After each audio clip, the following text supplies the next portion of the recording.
पहला अध्याय चाणक्य नीति।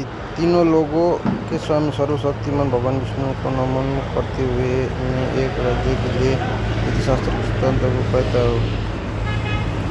मैं ये सूत्र अनेक शास्त्रों का आधार लेकर रहा हूँ। जो व्यक्ति शास्त्रों के सूत्रों का अभ्यास करने ज्ञान ग्रहण करेगा उसे अत्यंत वैभवशाली करते हुए सिद्धांत ज्ञात होगी। उसे इस बात का पता चलेगा कि किन बातों का अनुसरण करना चाहिए और किन के नहीं। उसे अच्छाई और बुराई का भी ज्ञाता होता और अंत में सर्वशक्तिमान का भी ज्ञान होता। इसलिए लोगों का भला करने के लिए मैं उन बातों का कहूँगा जिनसे लोग सभी चीज़ों को सही परिप्रेक्ष्य में देख। पंडित भी और कष्ट में आ जाता है यदि वो किसी मूर्ख को उपदेश देता है, यदि वो एक दुष्ट पत्नी का पालन पोषण करता है या किसी दुखी व्यक्ति के साथ अत्यंत घनिष्ठ संबंध बना लेता है। दुष्ट पति, झूठा मित्र, बदमाश नौकर और सर्प के साथ निवास साक्षात मृत्यु के समान है। व्यक्ति को अपने आने वाला मुसीबतों से निपटने के लिए धन संचय करना चाहिए। उसे संपदा त्याग कर भी पत्नी की सुरक्षा करना चाहिए। लेकिन यदि आत्मा की सुरक्षा की बात आती है तो उसे धन और पत्नी दोनों को उच्च समझना चाहिए। भविष्य में आने वाली मुसीबतों के लिए धन एकत्रित करे। ऐसा न सोचे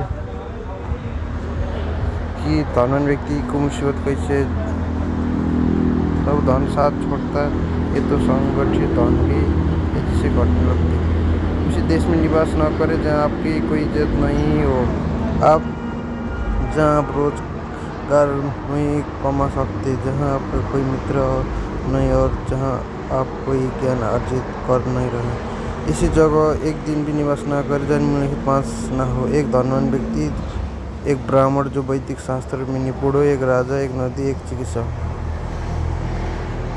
शक्तिमान व्यक्ति को ऐसे जिसमें कभी नहीं जाना चाहिए। रोजगार कमाने का कोई माध्यम न हो जहाँ लोग की किसी बात का भय न हो, जहाँ लोग को किसी बात की लज्जा न हो, जहाँ बुद्धिमान न हो, जहाँ लोग की प्रीति दान धर्म करने की न हो। नौकर की परीक्षा तब करे जब वो कर्तव्य का पालन न कर रहा हो। रिश्तेदार की परीक्षा तब करे जब आप मुसीबत में। मित्र की परीक्षा पूरी परिस्थितियों में और जब आपका वक्त अच्छा न चल रहा हो वो तो पत्नी की परीक्षा। अच्छा मित्र वही है जो निम्नलिखित परिस्थितियों में नहीं त्यागे। आवश्यक पड़ने पर, किसी दुर्घटना पड़ने पर, जब अकेला पड़ा हो, जब युद्ध चल रहा हो, जब हमें राजा के दरबार में जाना पड़े और जब हमें शमशान। जो व्यक्ति किसी नाशवंत चीज के लिए कभी नाश नहीं होने वाला चीज को छोड़ देता तो उसके साथ से अविनाशी वस्तु तो चली ही जाती और उसमें कोई संदेह नहीं है, नाशवान को भी वो खो देगा। एक बुद्धिमान व्यक्ति को किसी इज्जतदार घर की अविवाहित कन्या से किसी वैंग होने के बावजूद भी विवाह करना चाहिए। उसे किसी हीन घर के अत्यंत सुंदर स्त्री से विवाह नहीं करना चाहिए। यदि हमेशा बराबरी के घेरों में उचित होता है। इस 5 चीज को विश्वास न करना दिया व्यक्तियों के पास अस्त्र शस्त्र, नाखून और सिंह वाले पशु औरत। यह संकेत भली सूरत की तरफ है। बहन बुरा न माने राजा घरानों के लोगों पर। अगर हो सकते हो तो 20 में से भी अमृत निकालने। यदि सोना गंदगी में भी पड़ा हो तो उसे उठा धोए और नहीं निचले कुल में जन्म देने वाले से सर्वोत्तम ज्ञान ग्रहण करे। उसी तरह यदि कोई बदमाश घर की कन्या भी महान गुणों से संपन्न हो और आपको कोई सीख दे तो ग्रहण करे। महिलाओं में पुरुष को अपेक्षा भोग 2 गुना, लज्जा 4 गुना, साहस 6 गुना और काम 8 गुना होता है। दूसरा अध्याय। झूठ बोलना, कठोरता, छल करना, बेवकूफ करना, लालच, अपराध और निर्दयता। ये औरत के कुछ नैतिक गुण। भोजन के योग्य पदार्थ और भोजन करने की क्षमता, सुंदर स्त्री और उसे भोगने के लिए काम शक्ति, पर्याप्त धन राशि, दान देने की भावना। समय का होना सामान्य फल नहीं है।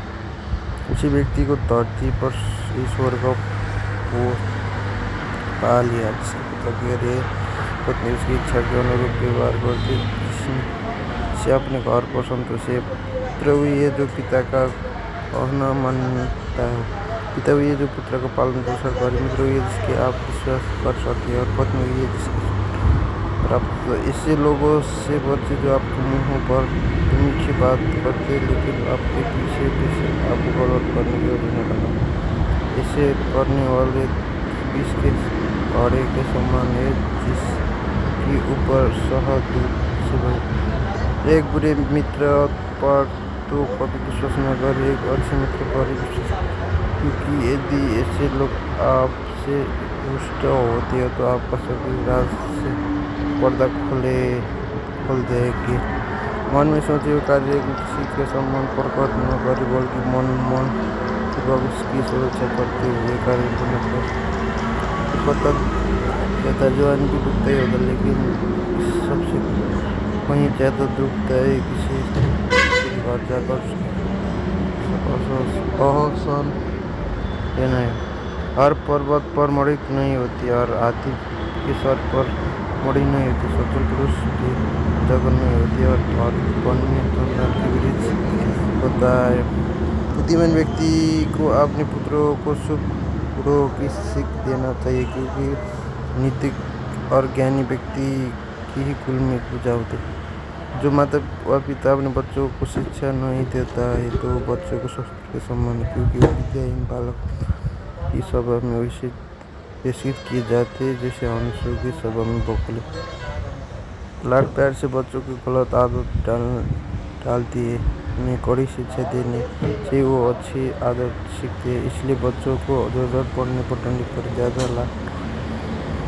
ऐसा एक भी दिन नहीं जाना चाहिए जब आपने एक श्लोक, आधा श्लोक, चौथे श्लोक या श्लोक का केवल एक अक्षर नहीं सीखा है, आपने दान, अभ्यास या पवित्र कार्य नहीं किया। पत्नी का वियोग होना, अपने लोगों से बेइज्जत होना, बचाव, दुष्ट राजा की सेवा करना, गरीबी एवं पवित्रता सब एक बात शरीर को अग्नि की जला देती है। नदी के किरानों वाले वृक्ष से दूसरे व्यक्ति के घर जाने अथवा रहने वाली स्त्री एवं बिना मंत्र कराते सब शीघ्र नष्ट हो जाते हैं। एक ब्राह्मण का बल तेज और विद्या है, एक राजा का बल उसकी सेना है, एक वैश्य का बल उसकी दौलत है तथा एक शूद्र का बल उसकी प्राण है। पेशा को निर्धन व्यक्ति को त्याग देना चाहिए और को पराजित राजा को त्याग देना चाहिए। पक्षियों को फल रहित वृक्ष त्याग देना चाहिए एवं अतिथियों के भोजन करने के पश्चात मेजबान के घर से निकल देना चाहिए। ब्राह्मण दक्षिणा मिलने के पश्चात अपने प्रिय यजमान को छोड़ देता है। विद्वान विद्या प्राप्त के बाद गुरु को छोड़ देता है और पशु जल वन को त्याग देता है। जो व्यक्ति दुष्टाचारी की दृष्टि वाली एवं बुरे स्थान पर रहने वाले मनुष्य के साथ मित्रता करते हुए शीघ्र नष्ट हो जाएगा। प्रेम और पवित्रता बराबर वाले में ही अच्छी लगती। राजा यहाँ नौकर करने वाला कोई सम्मान मिलता है, व्यवसाय में खरीदते सबसे अच्छा है। अब उत्तम गुणों वाली स्त्री अपने घर में सुरक्षित रहती है।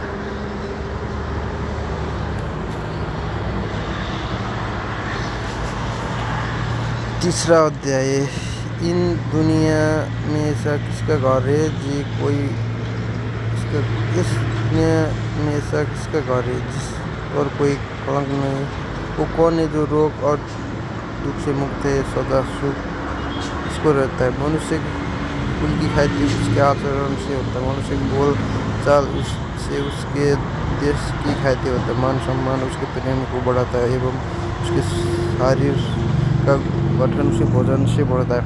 लड़की का ब्याह अच्छे खानदान से करना चाहिए, पुत्री को अच्छी शिक्षा देना चाहिए, शत्रु को आपत्ति और कष्ट में डालना चाहिए एवं मित्रों को धर्म कर में लगाना चाहिए। एक गुरुजन और एक सर्प में ये अंतर है कि श्राप तभी डंक मारेगा जब उसकी जान पर खतरा है, लेकिन दुर्जन पग पग पर हानि पहुँचने की कोशिश करेगा। राजा लोग अपने आसपास अच्छे कुल के लोगों को इसलिए रखते हैं क्योंकि उससे लोग न अभ्यास, न आरंभ में, न बीच में और न ही अंत में साथ छोड़कर जाते।